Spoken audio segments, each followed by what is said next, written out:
আমি কিন্তু আগেই বলে দিচ্ছি, ভুল করেও যদি কেউ একবার এই রেসিপিটা রান্না করে ফেলো না, বাড়ির ছোট থেকে বড় সকলেই কিন্তু বারবার খেতে চাইবে। কাঁচা টমেটো, পাকা টমেটো আর পেঁয়াজ দিয়ে এই একটা সুন্দর দুর্দান্ত রেসিপি থাকছে আজকের পর্বে। তো তোমরা ভিডিওটা চটাপট দেখে বাড়িতে একবার অবশ্যই বানিয়ে ফেলো চিকেনের এই সুস্বাদু এবং ভীষণই সুন্দর টেস্টি একটা রেসিপি, যেটা থাকছে আজকের পর্বে শুধুমাত্র তোমাদের জন্য। নমস্কার বন্ধুরা, সবাইকে স্বাগত জানিয়ে আজকের আমি রান্নাটা শুরু করছি। প্রথমেই আমি কড়াইয়ের মধ্যে বেশ কিছুটা সর্ষের তেল গরম করে নিয়ে তার মধ্যে দিয়ে দিলাম দুটো কাঁচা টমেটো, দুটো পাকা টমেটো আর দুটো পেঁয়াজ কুচি। তো এগুলোকে আমি ভালো করে নেড়ে চেড়ে আগে একটু 2 মিনিট মতো ভেজে নেব। ভালো করে 2 মিনিট মতো নেড়ে চেড়ে আমি ভেজে নেবার পর এবার আমি এগুলোকে তুলে নেব। আর কিন্তু বেশি ভাজার প্রয়োজন নেই। এই পর্যায়ে কিন্তু আমি কড়াই থেকে কাঁচা টমেটো, পাকা টমেটো এবং পেঁয়াজটা তুলে নেব। আমি কিন্তু তুলে নিলাম। এবার আমি ওই তেলের মধ্যে দিয়ে দিলাম বেশ কিছুটা রসুন, 3টে কাঁচা লঙ্কা, 3টে শুকনো লঙ্কা আর দিলাম বেশ কয়েকটা কিশমিশ। এগুলোও একটু হালকা আঁচে নাড়াচাড়া করে ভেজে নেব। এইভাবে একবার চিকেন বানিয়েই দেখো, এই অজানা স্বাদ একবার খেলে বারবার সত্যি সবাই খেতে চাইবে। এবার এটা ভাজা হয়ে গেছে, এগুলোকে আমি তুলে নেব। একটু ঠান্ডা করতে দেব তুলে নিয়ে। এদিকে আমি বেশ কিছুটা চিকেন নিয়ে নিয়েছি। এবার আমি চিকেনটার মধ্যে অল্প একটু গোলমরিচের গুঁড়ো আর দেব অল্প পরিমাণে নুন। এবার আমি হাতের সাহায্যে ভালো করে চেপে চেপে নুন আর গোলমরিচটা মাংসের মধ্যে ভালো করে মাখিয়ে নেব। ভালো করে মাখিয়ে ম্যারিনেট করে 5 মিনিট মতো ঢাকা দিয়ে রেখে দেব।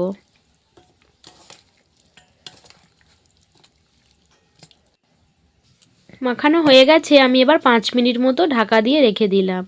অন্যদিকে একটি মিক্সার জারের মধ্যে সেই কাঁচা টমেটো, পাকা টমেটো, কাঁচা লঙ্কা, রসুন, কিশমিশ, পেঁয়াজ আমি একসাথে দিয়ে ভালো মতো একটা পেস্ট বানিয়ে নেব। আর হ্যাঁ, স্বাদের জন্য আর ওর মধ্যে দেব কিছুটা ধনেপাতা কুচি, তাহলে স্বাদটা আরও দ্বিগুণ বেড়ে যাবে। এবার আমি ভালো করে মিহি করে পেস্ট করে নেব। আমার এখানে ভালো করে মিহি করে পেস্ট করা হয়ে গেছে। এবার আমি সোজা চলে যাব রান্নায়। ওই কড়াইয়ে মাংস ভাজার পর যেটুকু তেল ছিল ওই তেলের মধ্যেই কিন্তু রান্নাটা হয়ে যাবে। আর এই রান্নাটা কিন্তু সম্পূর্ণ ঘরোয়া আর ভীষণই আলাদা লেভেলের একটা সুস্বাদু টেস্টি একটা চিকেনের রেসিপি। মাংসগুলো নেড়ে চেড়ে আমি একটু ভেজে নেব।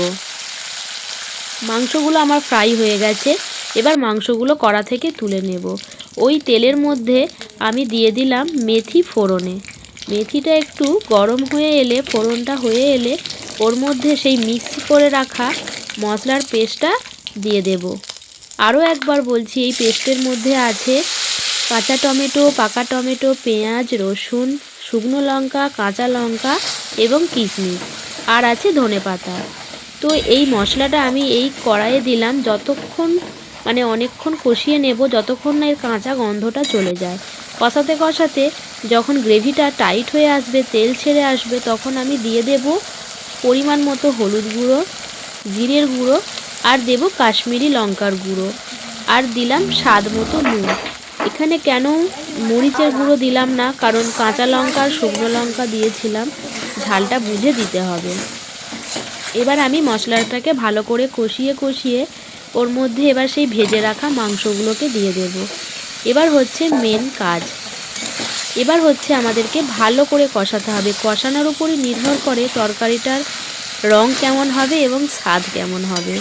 ভালো করে আমি নেড়ে চেড়ে, গ্যাসটা স্লো আছে, কখনো মিডিয়াম কখনো হাই ফ্লেমে আমি নেড়ে চেড়ে চিকেনটাকে মশলার সাথে ভালো করে কষিয়ে নেব।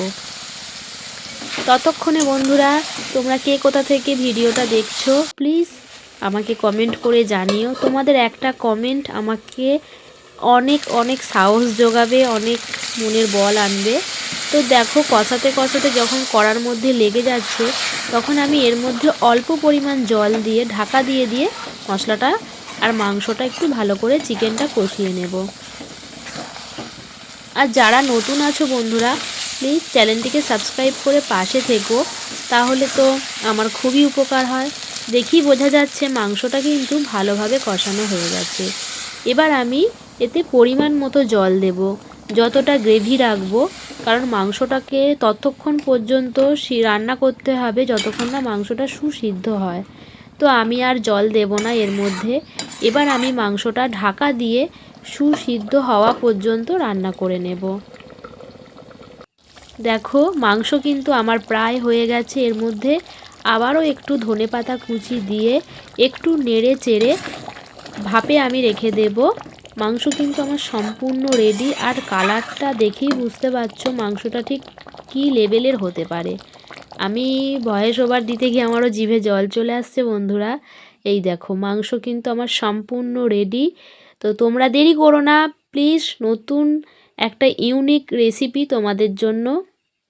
তোমরা ঝটাপট করে চিকেন বাড়িতে আসলে এইভাবে রান্না করে খেয়ে আমাকে বলো যে ঠিক কতটা সুন্দর হতে পারে রান্নাটা।